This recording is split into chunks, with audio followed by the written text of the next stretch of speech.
Nah, next ini pemirsa nih ya, masih seputar sekolah, kita juga punya berita update dari aksi bullying yang dilakukan 9 siswa SMP dan juga SD terhadap seorang siswi SD berinisial SW.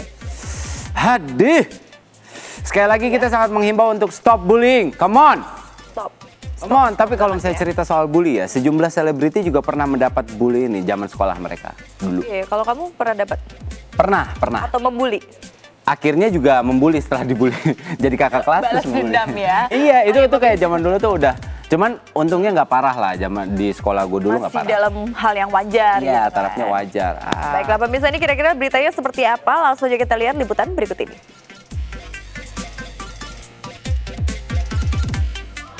Kota-kota ya semua yuk. Yuk, kenapa beda lagi? Bentar. Foto dong. Ya, dia ngajakin foto abis ngegebuk. Ya Allah Tuhan. Pemirsa, aduh ini lagi. Aduh, matiin deh. Sedih banget. Aku juga pernah menjadi korban bullying. Iya pernah. Ya, aksi bullying yang dilakukan 9 siswa SMP dan SD terhadap seorang siswi SD berinisial SW mengingatkan Denada pada aksi bullying yang dialaminya di sekolah dulu. Putri penyanyi Emilia Contessa dan mendiang pengacara Rio Tambunan yang mengenyam pendidikan SD SMP di Jakarta ini sempat merasakan tradisi perpeloncoan yang menjurus aksi bullying dari para seniornya. Namun saat itu masyarakat belum sekritis para netizen di era media sosial sehingga Denada enggan mempermasalahkan aksi bullying yang pernah dialaminya. Aku juga pernah jadi anak sekolah gitu, pernah jadi anak SMP, pernah jadi anak SMA. Di mana pada zaman aku dulu bullying kayak kita udah sampai ke satu tahap yang kita merasa bahwa bullying itu adalah satu hal yang normal. Kadang-kadang kita si senior juga berasa, ya dulu gue juga digituin gitu. Nah itu yang harus diputus, sudah stop. Kalau mengingat di masa lalu tentu saja ada juga kasus-kasus seperti ini. Cuma mungkin kalau kita mau membandingkan kasus bullying sekarang agak berbeda dibandingkan di masa lalu. Loh, kita kayak dibukain mata loh.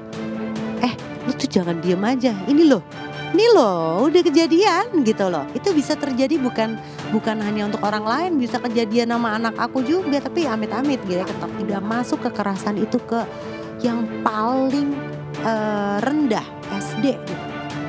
Bullying di sekolah atau yang dilakukan anak sekolahan bak mata rantai yang sulit diputuskan. Selain aksi perpeloncoan yang seolah menjadi tradisi di sejumlah sekolah dan lembaga pendidikan formal, pengaruh geng yang dibentuk anak sekolahan pun sering memicu tawuran dan aksi bullying. Geng BOS atau Brother of Santais yang dibentuk sejumlah siswi SMP dan SD di Jakarta Pusat bahkan harus menelan korban. SW, anggota BOS yang cukup lama tidak eksis jalan bareng dengan sesama personil BOS, dibully habis-habisan di lantai 3 sebuah pusat perbelanjaan di Jakarta Pusat beberapa waktu lalu. Lantas apa yang menyebabkan 9 siswi berusia di bawah 14 tahun itu tega melakukan pengeroyokan kepada SW yang baru berusia 11 tahun? Anak-anak dalam satu kelompok, berarti di sini ada peer group yang bisa saling mendorong untuk melakukan sesuatu. Bisa saja ketika sendiri dia tidak berani melakukannya, tapi dalam suatu kelompok keberanian tadi akan muncul karena dilakukan bersama-sama. Itu sebabnya banyak yang bilang bahwa ini grup tadi atau geng tadi itu punya pengaruh positif atau justru negatif terhadap perkembangan anak atau bagaimana anak bersosialisasi dengan yang lain. Untuk anak yang sudah terkena bullying tentu saja harus ada support system yang bisa membuat dia menyadari bahwa dirinya berharga. Seringkali anak-anak menjadi korban bullying merasa bahwa dirinya itu bukan siapa-siapa, bukan seseorang yang berarti, sehingga memunculkan rasa rendah diri.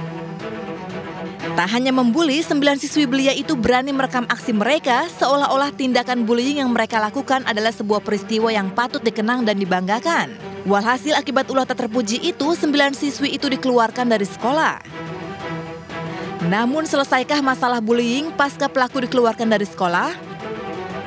Yang pasti aparat terkait, pakar kejiwaan dan panti sosial akan melakukan bimbingan khusus kepada ke-9 pelaku bullying agar mereka bisa menjadi anak-anak Indonesia yang produktif dan cinta damai. Nanti kami akan mengadakan pembahasan kasus nanti dengan pihak-pihak terkait. Ya, kami akan merekomendasikan apakah anak-anak tersebut sudah siap untuk kembali ke masyarakat. Jadi yang sampaikan Pak Kapolsek, kami akan memberikan juga pendidikan yang kebetulan di sana ada. Mereka bisa melanjutkan sekolah selama mereka berada di Panti. Dan anak itu bisa dikonseling cepat, bisa dihandle oleh orang-orang yang memang kompeten dan mereka bisa kembali lagi jadi anak-anak yang seutuhnya.